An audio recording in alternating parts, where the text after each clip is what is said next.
Eu vi o túmulo vazio. A criança não pediu, ela apenas declarou. No ar úmido de Ouro Preto, pairava apenas o cheiro de giz e história antiga. Lívia, a mãe, corrigia provas sobre o passado que ela dominava. Mas no canto da sala, algo que não cabia em sua linha do tempo se movia. Heloísa, de apenas 5 anos, atirou longe a figura do presépio. Depois, desenhou linhas firmes no papel. Não eram rabiscos, era o mapa preciso de uma gruta na Judéia, descrevendo a pedra que havia sido removida. Lívia sentiu a familiar ternura pela filha, uma criança de olhos expressivos e uma curiosidade precoce. Mas a menina sorriu com uma melancolia que não era sua e disse: "Eu me lembro do cheiro do nardo." O que ela narrava em seguida era uma corrida desesperada, muito cedo, antes de todos os homens chegarem, um evento ocorrido há 2000 anos. O ceticismo de Lívia quebrou, não pelo que viu, mas pelo que ouviu quando a filha a abraçou e sussurrou um nome perdido, em um idioma que ela jamais havia ensinado. Ouro Preto, Minas Gerais. Uma cidade moldada pelo barroco e pela fé, onde as ladeiras são feitas de pedra e o tempo parece ter diminuído o ritmo apenas para guardar segredos. É neste cenário de beleza, aos 35 anos, ela era uma professora de história, e a essência de sua vida estava no que era documentado, no que podia ser datado e provado. Ela vivia no mundo das certezas, um refúgio seguro contra o caos que o inexplicável poderia gerar. Lívia era a pessoa no centro da experiência, uma mãe solo cuja única filha, Heloísa, era o seu universo inteiro, mas também seu maior ponto de interrogação. Heloísa, com apenas 5 anos, carregava Annie. Sua inocência era inquestionável, mas sob a superfície das brincadeiras cotidianas, Lívia sentiria mais tarde que uma memória antiga pulsava, impaciente para romper a fina barreira da normalidade. A casa, modesta e cheia de livros empoeirados, era o palco da rotina regrada da mãe e da imaginação fervilhante da filha. O mundo era comum até a tarde úmida de quinta-feira em que a história virou. Heloísa, no tapete ao lado, brincava com um presépio de madeira, peças rústicas que remetiam à mesma história que Lívia ensinava, mas sob uma ótica estritamente acadêmica. O silêncio da tarde foi interrompido não por um grito, mas por uma quietude repentina. Heloísa parou de brincar. Ela pegou a pequena figura de Maria Madalena e a jogou, com um gesto suave, mas de uma tristeza que era impossível para seus 5 anos. A peça caiu no chão de tábuas, produzindo um ruído seco que ressoou na alma da mãe mais do que o esperado. Lívia, ainda de cabeça baixa sobre as correções, perguntou o motivo daquele descarte. Sua voz era a da razão distraída, a do adulto que espera uma resposta lógica e infantil. Heloísa olhou para ela, e naquele instante, a professora de história, a cética convicta, viu nos olhos da filha a profundidade que transcendia a infância. A frase que se seguiu não tinha a melodia de uma criança. Era doce, mas carregava um peso impossível, uma nostalgia de 2 milênios. Essa sou eu, mas não me lembro de ser tão silenciosa assim. Eu me lembro do cheiro do nardo e de ter corrido muito cedo, antes de todos os homens chegarem. Naquele momento, o ar na sala de Lívia rareou. A caneta de tinta vermelha parou no meio de uma anotação sobre a queda de Constantinopla. O cheiro de café frio e papel velho foi subitamente substituído. Era uma resina rara, um perfume bíblico. A afirmação sobre a corrida, sobre ter chegado antes, era um detalhe específico da narrativa da ressurreição que Lívia jamais havia compartilhado com Heloísa. A sensação inicial era um misto de estranhamento e uma leveza perturbadora. Seria uma brincadeira? Uma frase ouvida por acaso? Lívia tentou racionalizar, pensando em programas de televisão, em alguma conversa de vizinhos, em qualquer fonte que pudesse explicar o inexplicável. Mas a voz da menina era isenta de malícia, era pura memória sendo verbalizada. Nos dias que se seguiram, a estranheza cresceu. Sutil, mas corrosiva. Heloísa começou a desenhar obsessivamente. Não eram os rabiscos coloridos e aleatórios de outras crianças. Eram mapas. Ela traçava linhas precisas de uma gruta. O sol da tarde entrava pela janela e iluminava o papel, mostrando o desenho de uma entrada de túmulo, com um círculo perfeito que representava a pedra rolada. Não é por aqui, mamãe. A entrada fica um pouco mais para cá, perto das oliveiras secas. Ela murmurava, corrigindo um traço de giz de cera com a autoridade de quem havia estado lá. A descrição detalhe.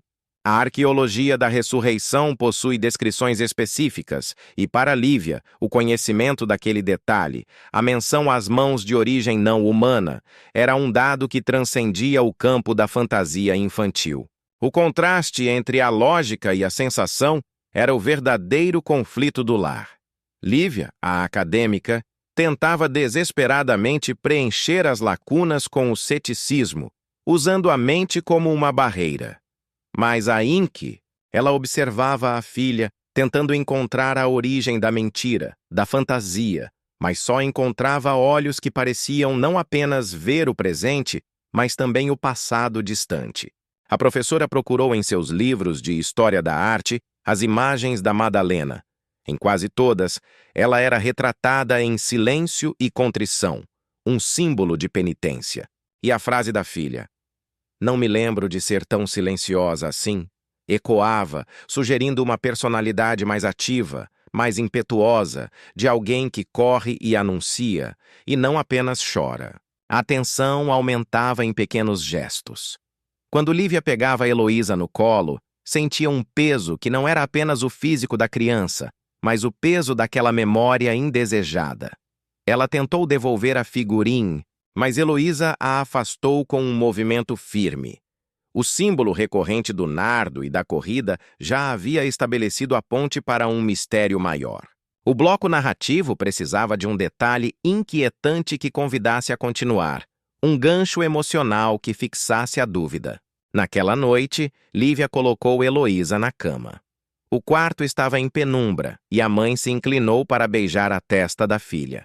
Aquele era o momento de alívio, a certeza de que ali estava apenas sua Meni. Mas no abraço, a menina sussurrou no ouvido da mãe com uma clareza que perfurou o silêncio da noite, um som antigo e gutural. Era um nome, uma palavra em aramaico. Lívia, a professora que dedicou a vida a estudar textos antigos, jamais a havia escutado, nem lido. Mas, no segundo em que o som saiu dos lábios da filha, a palavra ressoou na alma da mãe como um sino. A partir dali, ela soube. O que estava acontecendo não era criptomnésia, nem fantasia, mas o início de uma jornada que a levaria a confrontar tudo o que ela acreditava sobre tempo, memória e a continuidade da existência. A inquietude agora era uma certeza fria. O segredo estava acordado.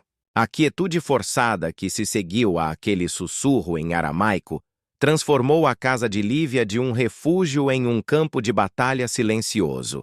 A tensão, antes uma sombra, agora se tornava uma presença palpável. Seu mundo era regido pela lógica dos fatos, e ela tentava desesperadamente enquadrar os relatos de Heloísa dentro de algo catalogável. Sua mente acadêmica lutava para diagnosticar o inexplicável como criptomnésia, a absorção inconsciente de informações ouvidas ou lidas. Era a única forma de evitar que a realidade se desmantelasse. Mas a força que se opõe não era apenas externa, era o próprio conhecimento de Lívia contra a evidência sutil que a filha apresentava. As primeiras provas concretas surgiram durante um passeio dominical à imponente igreja de São Francisco de Paula, uma joia barroca no coração de Ouro Preto. O objetivo de Lívia era testar a filha. Elas caminhavam pelo interior escuro, onde o cheiro de incenso antigo pairava no ar e o ouro dos altares cintilava na penumbra. Heloísa não se comportou como a criança que se distrai com vitrais coloridos. Ela parou diante de um obscuro afresco lateral, quase invisível na sombra, que retratava uma mulher em prantos, os olhos fixos em um ponto de dor. Com uma veemência que ressoou nas paredes de pedra, Heloísa apontou o dedo pequeno para a imagem e afirmou: minha mão, meu rosto. Estava assim depois que ele se foi, mas eu fui a primeira a ver o silêncio. A descrição não era apenas a de uma mulher em luto, mas a de um luto específico, o da primeira testemunha. Lívia sentiu a subida repentina de emoção. Era mais do que coincidência. A criança identificava-se com a dor e com a prioridade da descoberta, um detalhe íntimo que só poderia ser conhecido por quem o viveu. O envolvimento do mundo externo veio com a necessidade de uma explicação racional e autoritária. Lívia, buscando silenciar a dúvida que a corroía, convidou o Dr. Elias Valente para um jantar na tentativa de injetar razão na experiência. O Dr. Valente, um renomado psicólogo infantil, era um cético convicto e, mais importante, um amigo antigo da família. Ele era o olhar do público, a presença que resiste à fantasia. Com sua postura profissional inabalável, Dr. Valente ouviu os relatos de Lívia, analisou os desenhos e observou Heloísa brincar com a seriedade de quem lida com dados, não com milagres. A conclusão médica inicial foi apresentada com a frieza de um relatório. Ele diagnosticou o caso como uma fuga dramática, um mecanismo psicológico que a criança estaria usando para lidar com a ausência paterna. Segundo a ciência, Heloísa estava preenchendo o vazio emocional com a grandiosidade de uma figura histórica, um refúgio da realidade. Esta conclusão silenciou a esperança de Lívia, injetando nela uma dose de culpa devastadora. Ela oscilava entre a crença no inexplicável da filha e a confiança na ciência do amigo. O carrossel de emoções começou a girar, trazendo alívio na forma de uma explicação lógica e, em seguida, uma tensão renovada ao olhar os olhos da filha, que não pareciam os de uma fugitiva, mas os de uma testemunha. O Dr. Valente, a força que se opõe, reforçava a barreira entre o visível, a criança normal, e o sentido, a memória ancestral. Ele realizou um teste profissional, uma série de perguntas sobre o cotidiano. Os resultados eram claros. Não havia nada de sobrenatural nos exames. Heloísa era uma criança saudável, apenas com um repertório verbalmente avançado. Mas ele não perguntou sobre o cheiro do nardo. A tensão crescia de forma contida, sem gritos ou histeria, apenas com o desconforto e a dúvida que corroíam o lar.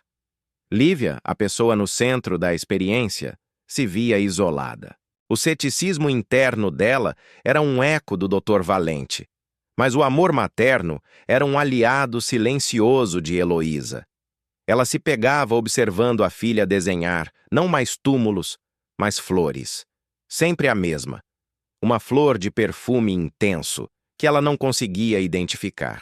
Um dia, enquanto Lívia preparava o almoço, Heloísa estava sentada na ponta da mesa, olhando fixamente para as mãos. Ela não estava brincando. Dói, ela murmurou quase para si mesma. O que dói, meu amor? Sua mãozinha? Perguntou Lívia, a empatia materna se sobrepondo à cautela acadêmica. Heloísa não respondeu à pergunta direta. Ela apenas virou as palmas das mãos, examinando-as. E então, com um sussurro que era um lamento, ela disse: elas estavam tão queimadas. Eu preparei o bálsamo de nardo, mas as minhas mãos ardiam de tanto chorar e apertar o frasco. Eu não tive medo dos soldados, mas tive medo de que ele não soubesse que eu estava ali. A menção à queimadura, ao medo não dos soldados, mas da invisibilidade de sua devoção, era um detalhe psicológico que nem mesmo a mais dramática das criptomnésias poderia fabricar. Não era apenas a história que Heloísa repetia, era a experiência sensorial e a dor emocional que eram impossíveis. Lívia sentiu o alívio de saber que a dor não era física, mas a tensão aumentou ao constatar que a prova emocional era mais poderosa que qualquer diagnóstico. O coração da mãe silenciava a conclusão médica inicial. Naquela noite, antes de dormir, Lívia pesquisou a palavra em aramaico que a filha havia sussurrado. Demorou horas, cruzando textos de linguística e teologia, até encontrar o significado. O nome pertencia a uma localidade próxima a Magdala. Não era uma palavra comum. Era um termo que só aparecia em algumas cartas apócrifas. Mas a palavra tinha um segundo significado, mais poético, um significado que atingiu Lívia com a força de um soco. A palavra aramaica, no contexto dos textos antigos que ela investigava, não significava apenas um lugar, mas também aquela que corre para anunciar. Lívia desligou o computador, o rosto pálido na escuridão. O doutor Valente, a ciência, o ceticismo, tudo ruía diante daquele único e pequeno detalhe.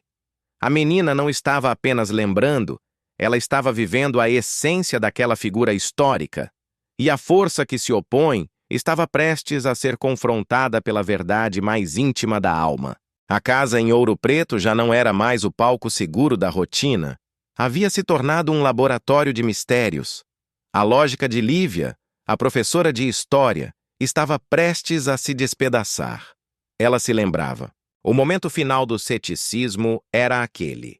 Ou ela aceitava o laudo e tentava suprimir as lembranças da filha, ou admitia que havia algo na alma de Heloísa que desafiava 2 milênios de conhecimento humano. A revelação, o momento de maior tensão emocional, não veio por meio de palavras, mas de um símbolo sensorial que se impôs sobre a realidade. Numa tarde de limpeza, Lívia revirava antigas caixas de arquivos acadêmicos, tentando ordenar o caos de sua vida. No fundo de uma delas, esquecido há anos, encontrou um pequeno frasco de óleo essencial, presente de uma colega israelense, que Lívia, por desinteresse ou ceticismo, jamais havia aberto. Heloísa estava na sala, estranhamente silenciosa, desenhando o que parecia ser um jarro de barro. Seus olhos castanhos fixaram-se no frasco. Não houve euforia infantil, mas um reconhecimento profundo, uma epifania que era mais antiga que a criança. A menina aproximou-se e pegou o frasco das mãos da mãe, com a reverência de quem reencontra um objeto sagrado. A nova prova era o cheiro. Heloísa não falou. Ela inalou o aroma e, naquele instante, o ar de Ouro Preto pareceu evaporar, substituído pela poeira e pelo calor seco da Judéia. A menina não suspirou com os pulmões, mas com a alma. O cheiro de especiarias e flores secas preencheu o ambiente. É ele, o cheiro do nardo, mas este é o que se compra. Não é o que eu preparei para seus pés antes daquela noite fria. O óleo de nardo se tornou o elo inquestionável. Lívia estava diante de uma prova que não podia ser fotografada, mas que a atingia com a força de um evento visual marcante. Era a memória olfativa, a má. Como poderia uma criança de 5 anos que nunca havia sentido o aroma daquela resina diferenciá-la de uma versão comercializada? A emoção de Lívia subiu. A esperança de que sua filha não estava doente, mas conectada a algo grandioso, lutava contra o desespero de saber que ela jamais conseguiria provar isso. A alternância natural de emoções estava no auge. Impulsionada por aquela evidência, Lívia deixou de ser a mãe cética e se transformou na investigadora da alma. Ela pegou o jarro desenhado pela filha e perguntou sobre a noite fria mencionada. Heloísa, sentada na beira da janela, olhava para o morro de São Francisco, mas seus olhos viam oliveiras empoeiradas. A revelação que veio a seguir foi íntima e inédita. Heloísa revelou um detalhe que só poderia ter sido preservado pela primeira testemunha dos eventos. Ela descreveu não apenas o túmulo vazio, mas o local exato em um dos jardins de Jerusalém onde o pano de linho teria sido deixado. Ele não estava dobrado, mamãe. Estava desfeito, como se a vida tivesse passado por ele, e não por cima. Eu o arrumei para que não pensassem que era roubo. Eu não queria que seu amor fosse transformado em um crime. O detalhe era cirúrgico, o tecido desfeito, a preocupação em arrumá-lo para proteger a memória do homem que amava. A lógica se rompeu em pedaços. Lívia se ajoelhou diante da filha, não como uma professora diante de um aluno, mas como uma estudante diante de uma verdade impossível. As informações que Heloísa revelava não estavam nos evangelhos canônicos. Pertenciam a um nicho de estudos apócrifos, que Lívia, em sua carreira, havia apenas tangenciado. A dúvida racional se transformou ali em uma busca espiritual urgente. Lívia sabia que o Dr. Valente jamais aceitaria o cheiro de nardo ou o desenho de um tecido como prova. A presença que resiste precisava de um confronto material. Ela abraçou a filha com uma força protetora. O cheiro de nardo flutuando como uma ponte invisível entre o século I e o presente. Naquele abraço, Lívia fez uma escolha. A fé, não como dogma, mas como aceitação do inexplicável, seria sua nova linha do tempo. Lívia começou a pesquisar sobre uma arqueóloga cética, doutora Ilana Weiss, conhecida por confrontar alegações espirituais com rigor científico, mas com uma mente aberta. Lívia precisava de um terceiro. Ela sabia que estava prestes a expor sua filha ao mundo, mas o segredo era grande demais para ser guardado em ouro preto.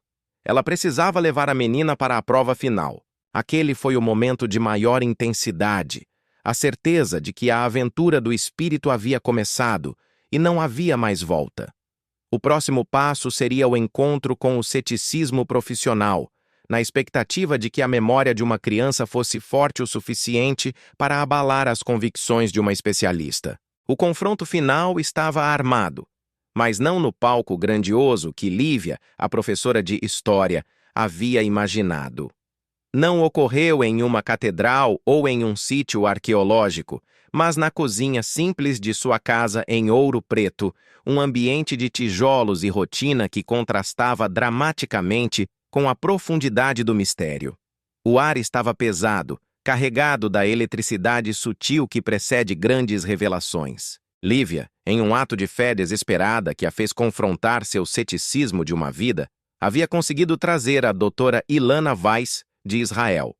A doutora Weiss, uma arqueóloga respeitada, representava a razão do lado de Lívia, cética, mas com uma mente aberta o suficiente para investigar o inexplicável.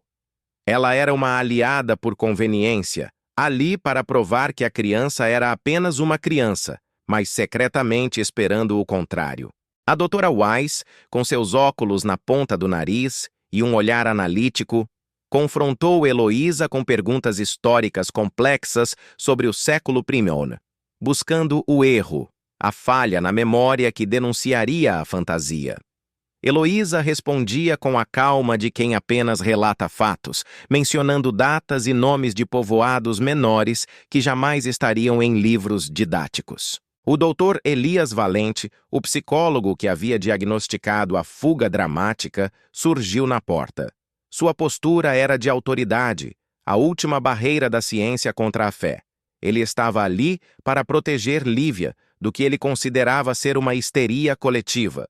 O confronto não era entre a doutora Weiss e Heloísa, mas entre o ceticismo implacável do doutor Valente e a memória ancestral da menina, a doutora Weiss. Ela sabia que as palavras de Heloísa poderiam ser refutadas como informações adquiridas, mesmo que de fontes obscuras. Ela precisava de algo que só a alma poderia oferecer. Num impulso, Heloísa não respondeu com palavras. A sala foi tomada por um silêncio súbito e profundo, tão completo que parecia absorver todos os outros sons da cidade histórica. A luz da tarde que entrava pela janela transformou-se em um foco, iluminando a menina sentada. Era uma cena sensorial e simbólica. Heloísa levantou-se. Ela caminhou para o centro do quintal ensolarado, o chão de terra batida se tornando por um instante a poeira de um jardim esquecido. E então, seus olhos. Eles não eram mais os olhos de uma criança. Eles carregavam a profundidade de 2 milênios de saudade, a tristeza do luto e a alegria da epifania. A alternância natural de emoções era visível em seu pequeno rosto. Ela não descreveu o túmulo. Ela reenacenou a emoção. Em um gesto que fez todos na sala se arrepiarem, Heloísa caiu de joelhos na terra, o corpo pequeno curvado em adoração. Ela levantou as mãos trêmulas, as palmas abertas para o sol. E então a voz. A voz que saiu da boca da menina não era a voz infantil de Heloísa, mas uma voz clara, forte e carregada de uma alegria divina, um eco do passado que atravessou os séculos. Ela gritou, em um grego antigo perfeito, como um anúncio para o mundo inteiro. "O Kestinrod!" Ele não está aqui. Era o segredo inquestionável. O anúncio que somente a primeira mensageira teria a autoridade e a emoção para proferir. O som daquelas palavras atingiu o Dr. Valente com a força de uma parede invisível.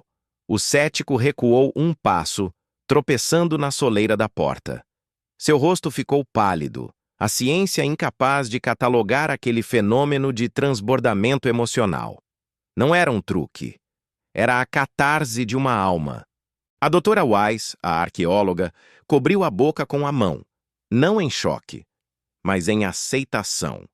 Ela viu a prova que procurava. A verdade confrontada não com artefatos, mas com a emoção pura. O amor de Heloísa por aquela memória e a prova emocional de um evento que mudou a história da humanidade atingiram o ápice. A tensão estava no pico. O Dr. Valente balbuciou algo sobre hipnose, sobre um distúrbio de personalidade, mas as palavras saíam vazias, sem autoridade, silenciadas pelo poder daquele grito. Aquele momento de maior tensão emocional não era sobre quem estava certo, mas sobre a liberação emocional de uma lembrança sufocada. A menina permaneceu ali, de joelhos, banhada pelo sol, até que o vento tocou seu rosto. Lívia fechou os olhos. Ela não precisava de mais provas. Sua jornada de ceticismo havia terminado. A preparação para a resolução estava completa. Ela deu um passo à frente, não para consolar a filha, mas para protegê-la do mundo que acabara de testemunhar a impossibilidade. O ceticismo havia sido silenciado pela voz que ecoava através do tempo. A tensão que havia explodido com o grito em grego antigo se dissolveu em um alívio lento, quase sagrado. A cena na cozinha e no quintal de Ouro Preto, que havia testemunhado o momento de maior tensão, sua partida não foi um ato de rendição, mas de incapacidade. A ciência não possuía o relatório para catalogar aquilo que ele havia testemunhado. O fenômeno havia silenciado o ceticismo, transformando a dúvida em uma questão aberta. A doutora Ilana Wise, a arqueóloga, ficou por mais alguns instantes. Com lágrimas nos olhos, ela não encontrou artefatos ou provas materiais, mas a confirmação de que a história era, antes de tudo, sentimento. Ela não precisava de pergaminhos ou ruínas. A memória da alma da criança havia sido a evidência mais irrefutável. Ela não se tornou uma crente em dogma, mas em mistério. Heloísa, exausta pela intensidade da experiência, pelo transbordamento daquela memória antiga, voltou a ser apenas a criança de 5 anos. O peso de 2 milênios havia se esvaído, deixando-a com a fadiga de quem correu uma longa maratona. Ela se virou para a mãe e, com a voz infantil e doce de sempre, pediu apenas sorvete de limão, um desejo trivial que sublinhava o retorno à normalidade. Lívia, a pessoa no centro da experiência, finalmente entendeu que seu papel não era mais questionar ou tentar provar. Seu novo propósito era proteger. Ela abraçou a filha, forte e longamente. Ao sentir o cheiro do óleo de nardo, que, inexplicavelmente, havia ficado impregnado no tecido de Heloísa desde a tarde da revelação, ela encontrou uma paz que transcendia qualquer resposta acadêmica. Lívia aceitou o mistério. Ela compreendeu que o amor da filha, a força daquela memória, era a maior evidência de que a alma é maior que a linha do tempo. A transformação da mãe era completa. A professora pragmática havia se tornado a guardiã do inexplicável. A vida em Ouro Preto seguiu seu ritmo de sinos e ladeiras de pedra. O mistério da pedra removida permaneceu sem explicação física, um segredo entre a menina e o sol. Heloísa não voltou a gritar em grego antigo. As lembranças da vida anterior se tornaram fragmentos, como sonhos que se desvanecem na manhã, deixando apenas um brilho inconfundível nos olhos. O que restava era a dualidade entre o visível e o sentido. A criança brincava no quintal, sob o mesmo sol que viu o túmulo vazio. No final da tarde, Heloísa estava desenhando em seu caderno, não mais a gruta com a pedra, mas a forma de um sorriso. Um sorriso simples, mas carregado de uma profunda alegria. A crença e o ceticismo se uniram na incerteza da continuidade. Lívia, observando-a, carregava a certeza inabalável de que a alma de sua filha havia sido, uma vez, a primeira mensageira da maior esperança da humanidade. A história não entregou provas para a ciência, mas a prova para o coração. A memória não se encerrou. Ela se transformou em silêncio e reflexão, finalizando com um toque poético e ambíguo. Às vezes, a maior prova de um milagre não está no que foi encontrado ou no que foi dito, mas no silêncio que sobrou no lugar onde a saudade se transformou em certeza. E talvez, o único registro histórico que realmente importa seja aquele guardado no coração de uma mãe que aprendeu que alguns amores não precisam de tempo para recomeçar.